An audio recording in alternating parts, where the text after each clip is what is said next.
Check, check. Okay, thank you so much. First of all, thank you, Emil, for that wonderful rendition of Bella Ciao. Let's give a round of applause for Emil. Woo! Emil is an incredible graduating senior, incredible musician, just all-around incredible person. But thank you so much, everyone, for being here today. My name is Nuriel, and I'm just going to introduce and frame this rally today before we hear from our first speaker in just 2 minutes. So as many of you know, last Thursday, the Trump administration revoked Harvard's ability to enroll international students, effectively preventing Harvard from hosting any such students for the next academic year. This unlawful and unjust attack, which is just the most recent move in President Trump's attempt to exercise full control over our university, is an anti-American threat to our core values of free speech, academic freedom, and education. Shame! While a federal judge temporarily blocked the Trump administration's revocation on Friday, and the battle will continue in court this week, we stand here today to affirm that international students are our peers, our classmates, and our friends, and not our enemies. These students enrich the campus experience of every member of our community by contributing to life-saving and groundbreaking research. We understand that Harvard is not Harvard without its international students. Their innovation, their self-determination, and their creativity makes Harvard great, and it makes the United States better. The Trump administration's actions from last week and throughout this entire semester confirm how far they are willing to go to impose their authoritarian agenda on higher education and suppress dissent. Shame! Now, more than ever, we must stand firm and hold our ground. We refuse to be divided. Before I introduce our next speaker, we're going to do a few chants just so we can feel the energy and solidarity being here today, standing up against authoritarianism and for our international peers. So first we're going to start with a very classic chant. I'm going to say, when immigrants are under attack, what do we do? Stand up, fight back. And we're going to repeat that. When immigrants are under attack, what do we do? Stand up, fight back! When immigrants are under attack, what do we do? Stand up, fight back! I said, when immigrants are under attack, what do we do? Stand up, fight back! I'll do one more chant, and then we're going to pass it off to our first speaker, which I'm so excited to introduce. So I'm going to say, first our funding, now our friends, and you'll repeat that. And then I'm going to say, we will fight until this ends, and you will repeat that. First our funding, now our friends. First our funding, now our friends. We will fight until this ends. We will fight until this ends. First our funding, now our friends. First our funding, now our friends. We will fight until this ends. We will fight until this ends. Now today, you'll hear from a group of students and faculty, both domestic and international. You'll hear how Trump's latest attack fits into the bigger picture of his authoritarian assault on higher education. You'll hear exactly what international students mean for our campus here at Harvard. And finally, you'll hear anonymous testimonies from international students who were unable to speak publicly out of fear for their safety. And first and foremost now, let's welcome together to the stage Jacob Miller, the president of Hillel in 2023, former chair of the Harvard Crimson's editorial board in 2024, and a graduating senior doing a double concentration in math and economics. Welcome, Jacob Miller.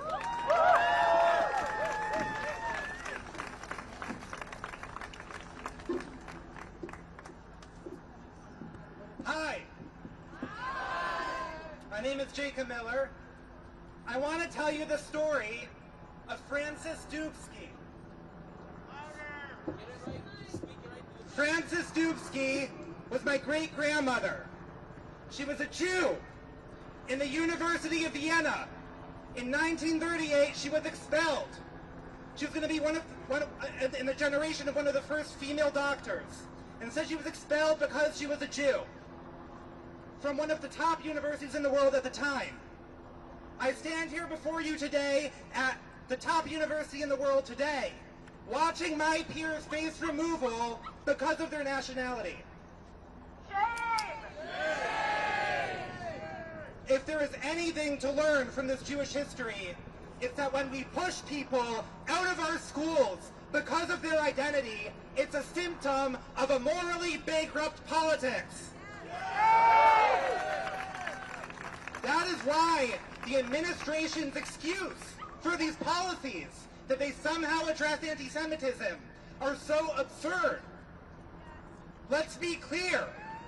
This has nothing to do with combating anti-Semitism.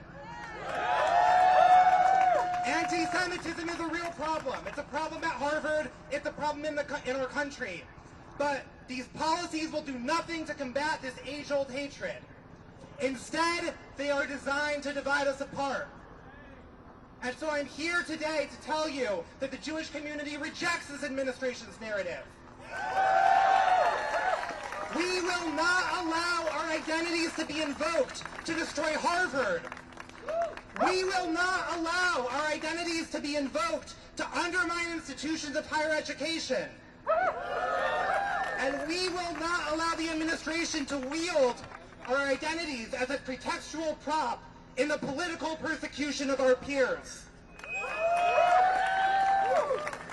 The Jewish sage Ben Zoma asked, "Who is wise?" His answer, which is recorded in Ethics of the Father, says, "He who learns from everyone." I can tell you that in my time at Harvard, I have learned so much from the international community. There are problem set partners, our peers. They've been my co-editors at the Crimson. Most importantly, they're our friends. The idea that the wise man is one who learns from everyone is not just a Jewish idea. It's an American idea too. It's why we're a nation of immigrants. It's why people, like my great-grandmother, fought desperately to get a visa to come here. It's because we recognize that there's an important difference and that we can learn from everyone. We will not stand for this. Not the Harvard community and not the Jewish community.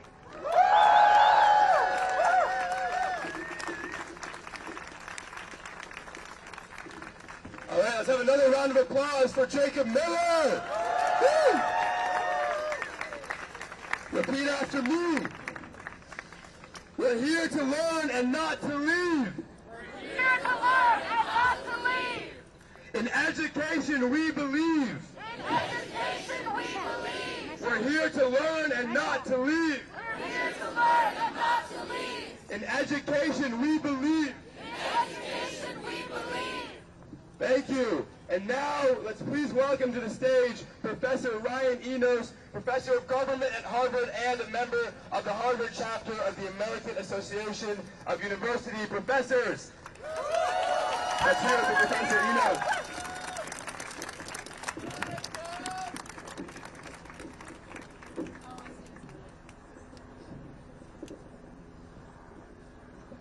Hello. There's nowhere I'd rather be right now than seeing all these international students and their supporters. We need you here, all of you, because you're now all part of a struggle that's bigger than ourselves. This has not been a fight that you asked for, but let me tell you, I know that you are all up for this fight. I know this because I know you. I've worked here for 15 years, and I will tell you that the international students that I have taught and worked with are the finest people I know. There is no Harvard without them. There is no Harvard without you. And because of that, we stand united. We will fight to keep all of you here at this university. Each and every one of you is worth fighting for. You each earned your place at Harvard. But we have to understand that this is not just a fight for international students. And it's not just a fight for Harvard. And it's certainly not a fight over politics. It's not a fight between Democrats and Republicans. This is a fight for democracy and for the rule of law. These are the principles that unite us. We are not here to protect our diplomas or to protect Harvard's endowment.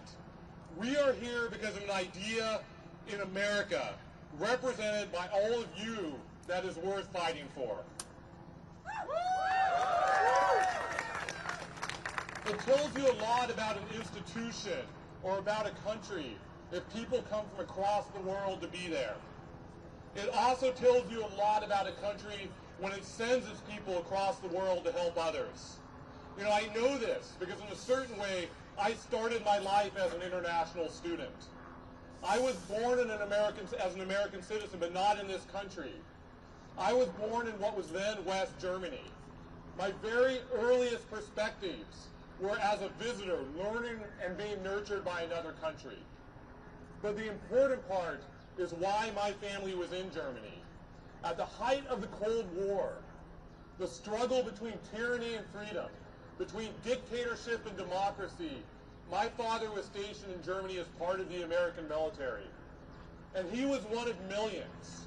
When America was taking a stand for democracy and for a way of life, millions of men and women from the United States uprooted their lives.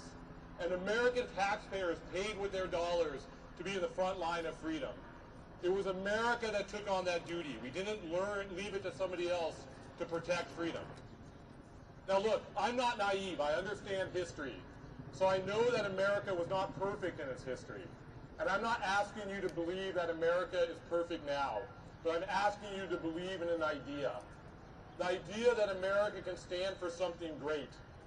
When my family was overseas, it was standing for something remarkable.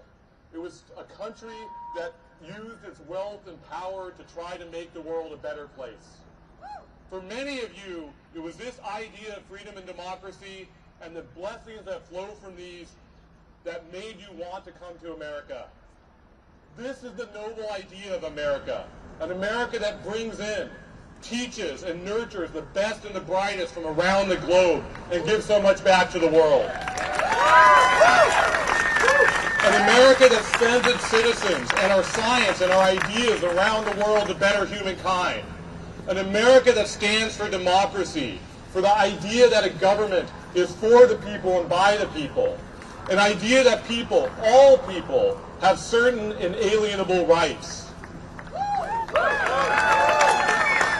But I want to be clear, all of this is now under threat. The attack on Harvard, the attack that is on all of you, is at the center of an attack on democracy, an attack on the rule of law. There's a reason that Donald Trump's attempt to keep international students out of Harvard was blocked by a judge in less than 24 hours. It was blocked because it's blatantly illegal. It not only violates statutory law, but it violates the American constitutional protections of freedom of speech and due process. Freedom of speech and due process, these are the foundations of the American system. These are the foundations of a free society. But Donald Trump is attacking these freedoms because they get in the way of his authoritarian takeover. This is what authoritarians do. And look, I know it may surprise you because he seems so obsessed with us, but Donald Trump doesn't actually care about Harvard. He wants to take Harvard down because universities stand for free ideas and for free speech.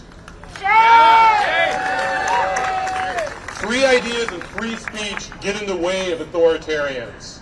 And so like authoritarians before him in places like Russia, like Turkey, and like Hungary, Donald Trump is attacking universities. And like other authoritarians, Donald Trump is attacking the most vulnerable members of our society, including immigrants. But let me tell you, he underestimated Harvard, and he underestimated all of you. That's right. Harvard stood up and said no. you all stood up and said no. And guess what? We are going to keep saying no because we understand what is at stake here. A rally like this shows what a powerful voice you are. Together we are a powerful voice, and we will stand up for Harvard and for the America that we believe in. I often tell my students that you came to Harvard to do something big, because you wanted to do something big, because you wanted to make a difference in the world. Right now, you are doing that. The world is watching as we speak, and we speak up for an ideal of America.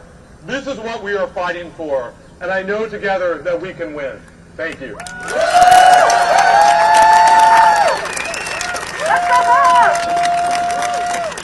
Got another immense round of applause for Professor Ryan Enos. All right, we're going to do a few more chants before we hear from our next, another fabulous speaker. Harvard's voice is loud and clear. Harvard's voice is loud and clear. Every student's welcome here. Every student's welcome here. Harvard's voice is loud and clear. Harvard's voice is loud and clear. Every student's welcome here. Every student's welcome here. All right, now we're going to hear from another speaker, a student, Clive Lawrence, who is an incredible student organizer and a sophomore concentrating in government. Let's please welcome Clive to the stage.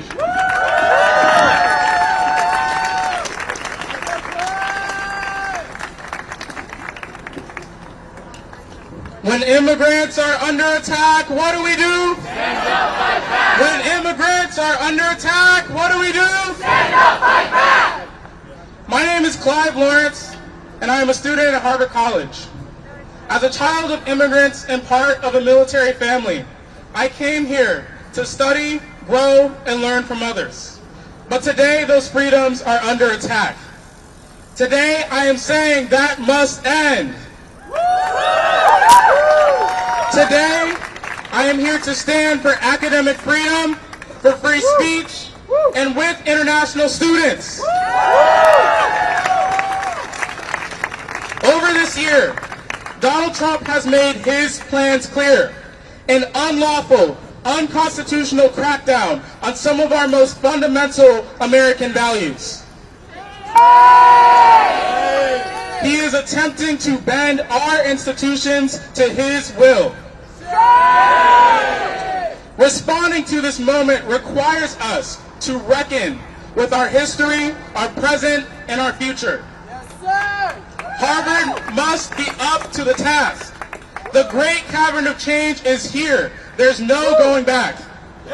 We must choose to stand up and fight back against Donald Trump, against suppression, and against injustice. Trump has begun a dangerous march to roll back civil rights in this country. We've seen his vicious, racist attacks on speech and diversity, and his alliance with far-right billionaires who amplify fascist rhetoric. In broad daylight, if we want any chance of stopping their authoritarian agenda, we have to do it now, right here at Harvard and throughout our communities. When immigrants are under attack, what do we do? Stand up, fight back. When immigrants are under attack, what do we do? Stand up, fight back. That's right. What you hear in the news about Harvard isn't isolated. It's coordinated. An assault on dissent, on community, and on institutional independence. And we know this because of where Trump started. It has been 80 days since Mahmoud Khalil was detained for his political speech. A warning to every international student who dares to speak out that ICE could just disappear them from campus. It's been over a month since Trump began cutting Harvard's research funding, jeopardizing our university's core mission. And just under a week ago, Trump made one of his most brazen attacks yet, revoking our campus's ability to enroll international students. Shame! Shame! Are we going to let that stand? No! Are we going to let stand? No! What do we need to do? We need to stand firm! Stand firm! Stand firm! Stand firm! Stand firm! That's right. We have to end these attacks. It is up to us, each and every one of us. You already know this by being here. Harvard's mission is under siege, not in theory, but in practice. Trump's policies are choking our ability to teach, to learn, and to grow. But we also know something else. When students build power, we win. When campuses build power, we win. When communities build power, we win. History proves it. When students push back against oppression, when we organize with working people and fight for justice, we what? We win. At Harvard, we are joining a long line of anti-war movements, of civil rights movements that show how exactly we can bring about change. And today, we commit ourselves again to resistance and solidarity, especially now more than ever for our international peers. But we must be clear. This is not the kind of solidarity where leaders say one thing and do another, or worse, don't do anything at all. Harvard will only continue fighting for its international students as far as we push it to. Because we mobilize, we can be proud that Harvard is taking Trump to court. But if we want our campus to truly reflect justice, inclusion, and belonging, we must go further together. So let's keep building this movement. For students here, join student groups. For communities here, join community organizations. March in solidarity. Demand protection for our peers and hold our university accountable every step of the way. Because history doesn't remember those who sat quietly while democracy was dismantled. They remember us, the ones who organized, the risk takers, the ones who stood up when it mattered most. We are those people. We are that moment, and our power is just beginning. Let's get to work. Thank you.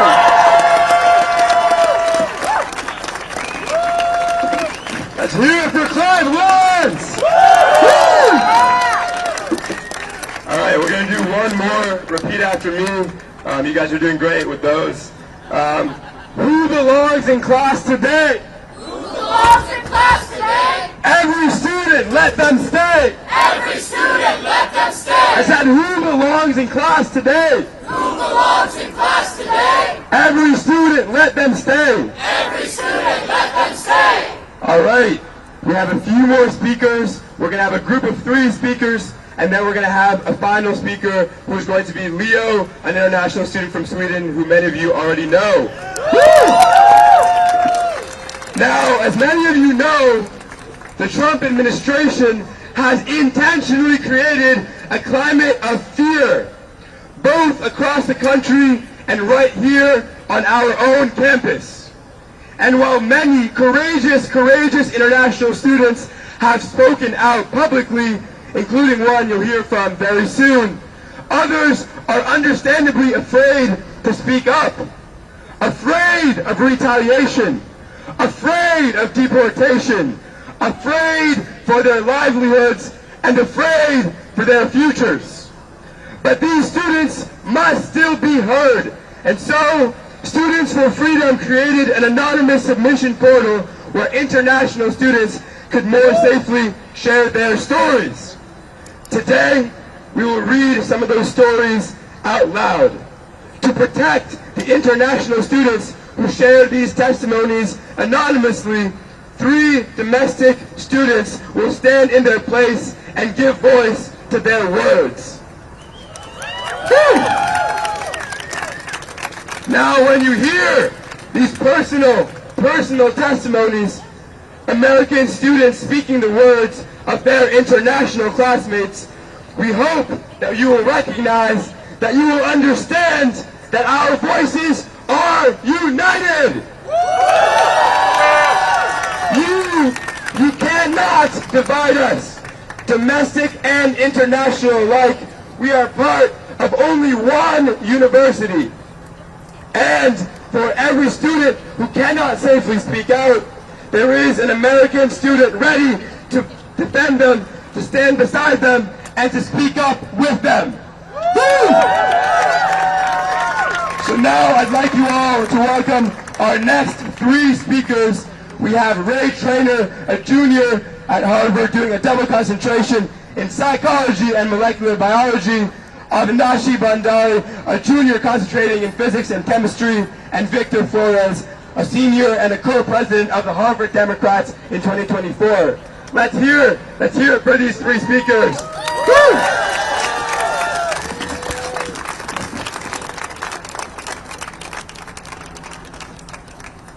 Can everybody hear me? No! The mic is Can everybody hear me? Yeah! Awesome! Okay, so this is my first time speaking at a protest. Thank you. And as a science student at Harvard, I know that international students contribute so much to our scientific community and to our community of friends. I could say so much about how Trump is targeting our research and our student body, both our ability to produce knowledge and to share it. But I want to talk a little bit about what it was like to help organize this protest. I would say that for every student I talked to who said that they were excited to come and that they could make it, I talked to someone else who was afraid to come. Yeah. That is abominable. Aren't we supposed to have free assembly in this country? Why do we fear government retaliation? Shame. Trump is using our international students as a bargaining chip. He's threatening to revoke our school's hosting status unless we turn over a massive amount of disciplinary information and surveillance. This is information we are not legally required to give. And once he has it, he will use it for his own nefarious ends. He will use it to attack student protesters, like all of you standing here today. Shame. Trump is also proposing, just now, to review the social media feeds of student visa applicants, presumably so that he can screen out those who disagree with him. Shame. When Trump demands viewpoint diversity at our university, it's clear what he really means. He wants to control what our students say, think, and believe. Shame. This is a blatant attempt at government repression, but we will not be repressed. Today, we can stand up and say no. We can say that our international community is too valuable to use as a bargaining chip. We can say that the government has no business demanding our student records. We can say that we support Harvard's fight against the Trump administration. And that we support our international students in their right to study. Today, I'm speaking for myself, but I am also speaking for all of those students who are afraid to speak. They have submitted anonymous statements because they fear retaliation, a sentence I never thought I would have to say in America. But even in our fear, we will not be silenced.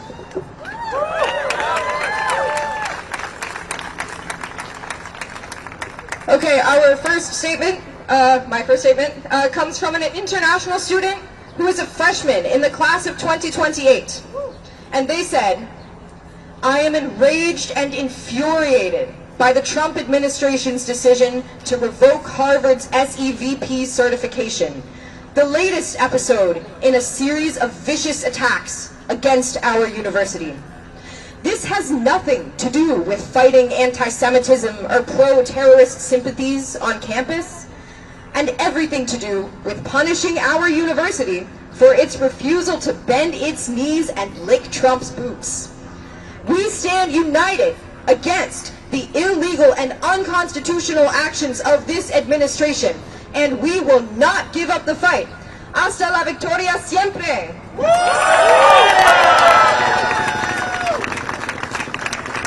A Harvard International student from the class of 27 wrote this: Trump's attack on Harvard and on us international students has been deeply impacting my mental health, performance in school, and future.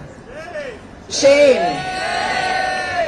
As a government student, my focus has shifted from understanding the world to fighting for my own rights in a country that is built on the very idea of freedom.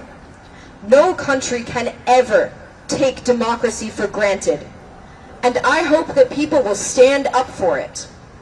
Suddenly, everything in my life feels uncertain, including coming back to America in the fall. Seeing what happened to students who speak out, my family is really worried about my safety in the U.S. Shame! Shame! I'll turn it over to our next speaker, Avinashi. Can you hear me? All right. Yeah, I want to echo a lot of what Ray has said. I'm appalled just to have to be up here to defend my international student, friends. This is a place that I never thought I would get living here in the U.S. But I want to speak as a physics and chemistry concentrator. I've found that frequently, actually, we're some of the least vocal activists on campus, which at a time like this would be a real injustice. As people studying science, we know that the only way that we can successfully do so is by collaborating with all students, especially international ones. I can speak from my own experience here, right? Some of the best students and best PSET partners I've encountered have been international students. They bring unique approaches to problems as well as incredible friendships outside of the classroom. I want to just ask the students here to reflect on the professors they've had at Harvard. For STEM concentrators, I can say the majority, if not all of us, have had an international professor at some point. And that is because we need the experiences and viewpoints of a diverse group of faculty in order to perform the rigorous research that we strive for. The attack on Harvard and its international students is part of a deeper effort to defund and dismantle the academic world. It's an attempt to reroute our brightest researchers into private corporations, stripping academic institutions of their power. But is that how academics have historically responded in the face of fascism? Have the majority sided with the nationalistic pushes of their home governments? No. And that's exactly what led to the brain drain in Europe in the 20th century. When academia fell apart, we saw an influx of brilliant academics into the U.S., and by taking them in, we were able to become the center of research that we are today. America has always benefited from being part of the international scientific community. Iconic achievements like the Human Genome Project simply wouldn't have happened without foreign-born scientists who came to the U.S. to study and work. International students educated in the U.S. have gone on to win Nobel Prizes and make groundbreaking contributions to knowledge across the world. This is what Donald Trump is attacking today. The U.S. is only able to call itself a hub of scientific prowess because of the international community of researchers that live here. And by blocking Harvard from enrolling international students, we lose the ability to foster the scientific community at all. So that's speaking from the perspective of a scientist, but I also have some submissions from international students here that I will read. So this is from a student in the class of 2027, and they said that diversity at Harvard, defined in large part by the international community, is the reason that I came to Harvard. Trump and his administration's attacks on Harvard are simply an attempt to censor schools that don't comply with his legal, unconstitutional orders. I am stunned by the shamelessness of everything that is being done, and the fact that behavior like this is normalized is the biggest problem. Active pushback is required from all of us.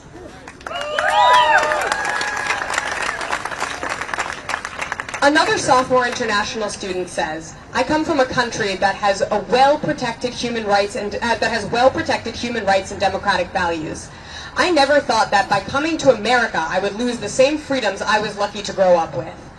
In light of recent events, I worry that this country is on a path towards authoritarianism, something that will harm even Americans. I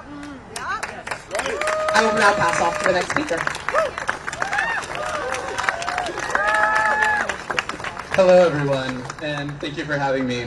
As you see, I am a graduating senior, standing before you, wearing my regalia, set to walk the stage on Thursday, and it's crazy to think that instead of celebrating with my family, I had to leave my dinner early to come to a rally to advocate on behalf of our international community here at Harvard, who have been an incredible part of my story here at the university, and want to share a bit of that with you here today.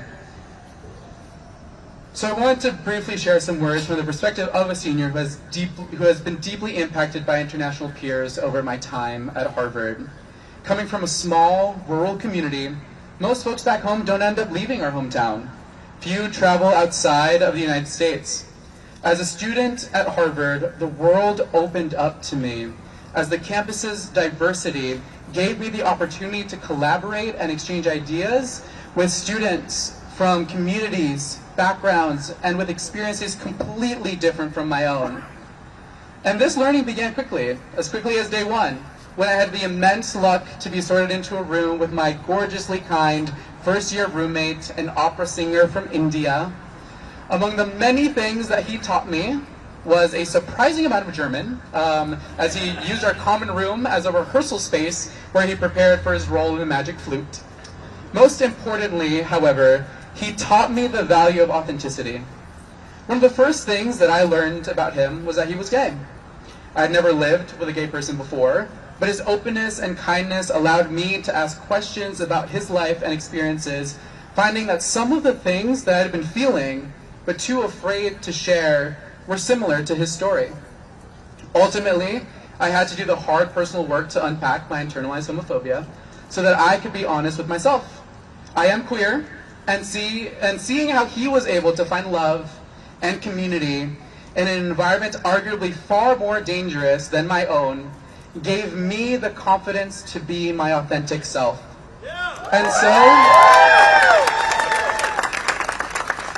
And so he was the first person I came out to in our shared room in Pennypacker freshman year.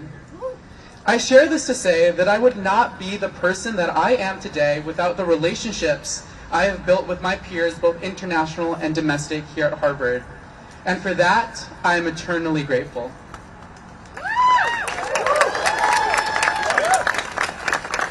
It is also to say that the events over the past few months have made clear that capitulating to the Trump administration by eliminating affinity graduations or providing the disciplinary records of students without telling them what of their records has been shared will never be enough. Harvard must remain steadfast in its commitment to the value of diversity that made my experiences possible.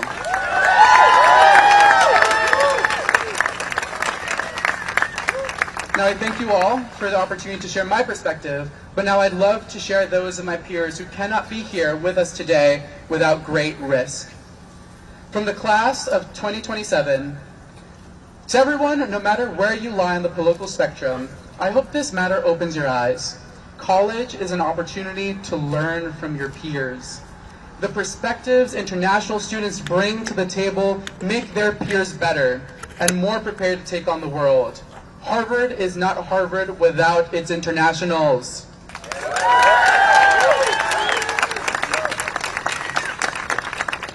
And now finally, here's a statement from one of my peers, a Harvard senior.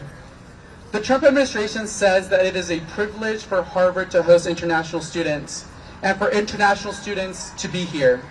It is indeed a privilege, not one bestowed by a man, but by the constitutions and the laws of this country. We applied to Harvard, got in, went through the lengthy visa process. We followed all the laws. We earned it. Anyone who cares about the rule of law should be against this blatant violation of the law.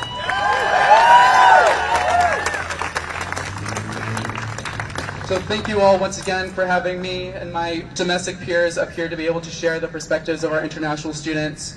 We urge you to continue to listen to those of the international students and the international community that are able to step up and step forward. And for those of you who are fearful, rightly so, know that you have the backing of the rest of the Harvard community to stand up for you, to be your representatives, and to advocate so that you don't have to risk being here to do so. Thank you all.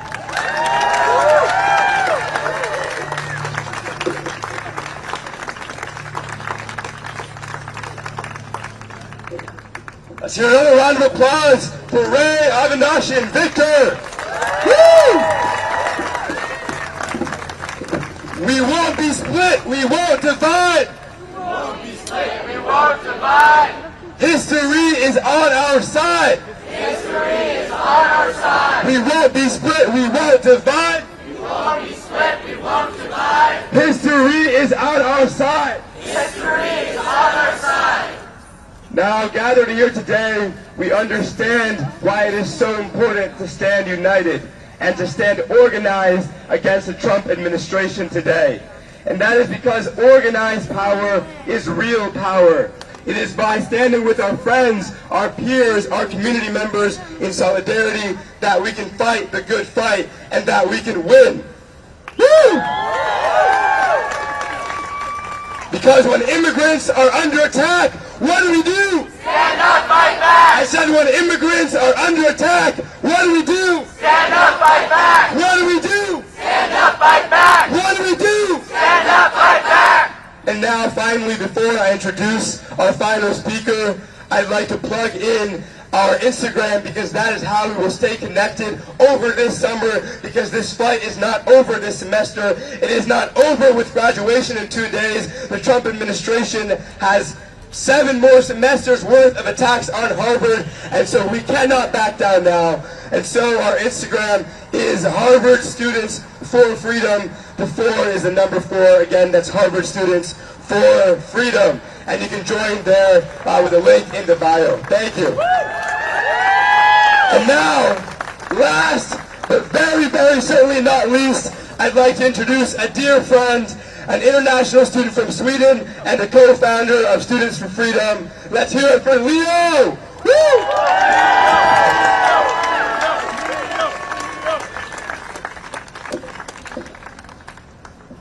Not the best day to fall.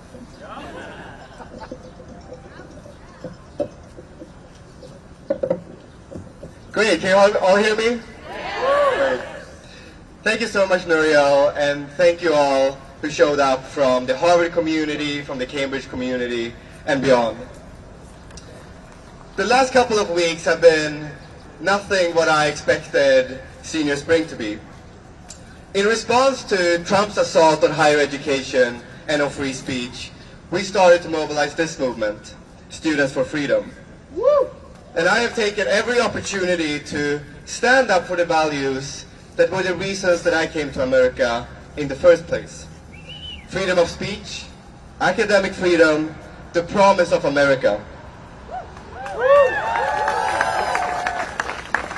And because of that, I've lived with a constant fear of not being able to attend this commencement and graduate.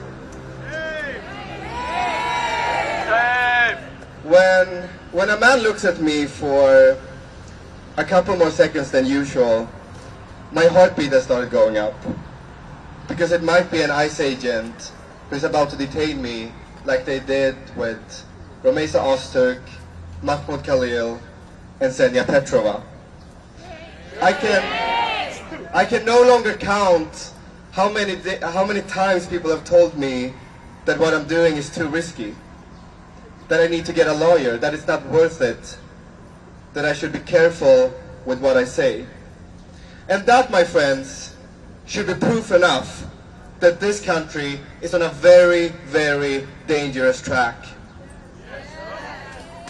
And in his attempt to dictate our speech and take over this university, Trump is willing to use all internationals as poker chips, as collateral. It is deeply, deeply dehumanizing. He's throwing people's lives into chaos, and the uncertainty itself will deter people from coming to America to study and do research. Because without these international students, Harvard is not Harvard. That's right.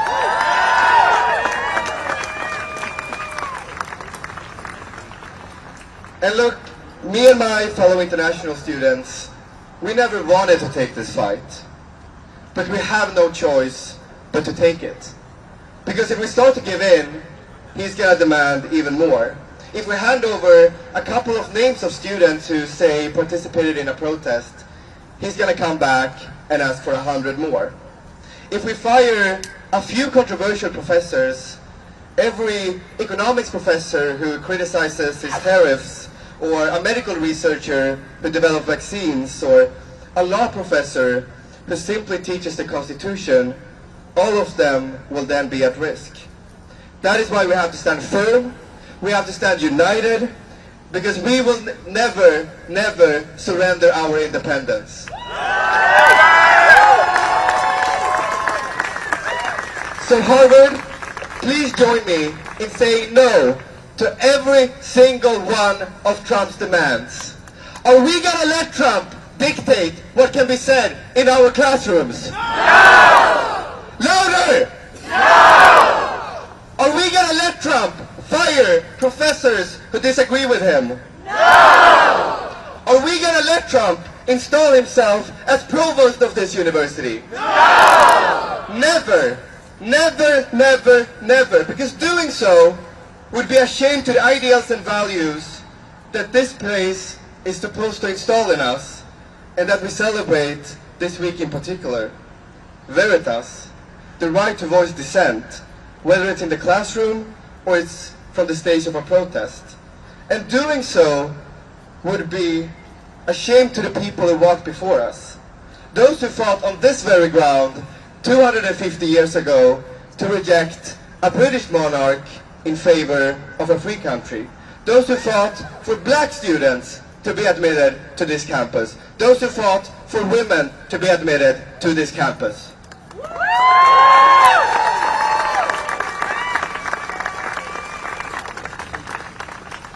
My fellow Harvard students, we are in an equally important moment right now.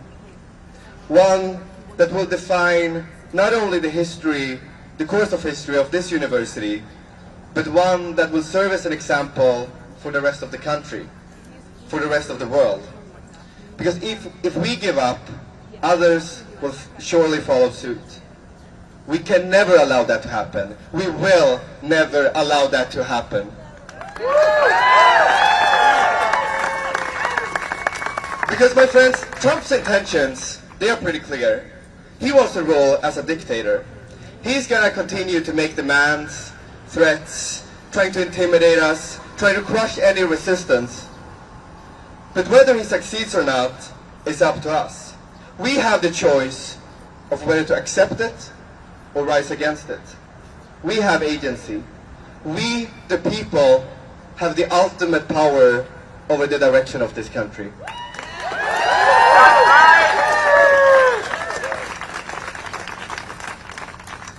And since we are gathering here around the time of commencement, let me use this opportunity to say something to my fellow class of 2025 graduates.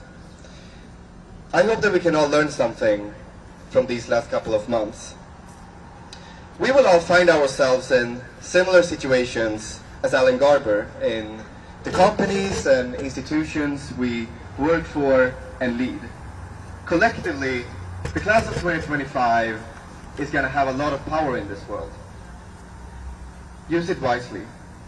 Use it to resist any attempt to make you do what goes against your principles. Let's all use it to put us on a better trajectory than the one we are on right now. Thank you all for listening. Thank you all for coming to this. Thank you all for the wonderful speakers. I'll give it up. Last one to Miriam.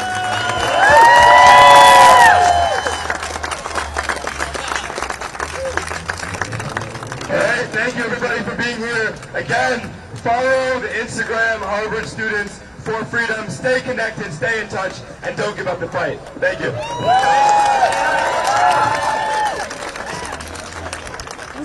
Would you like to do a quick interview about why it's important for you to be here today? Awesome.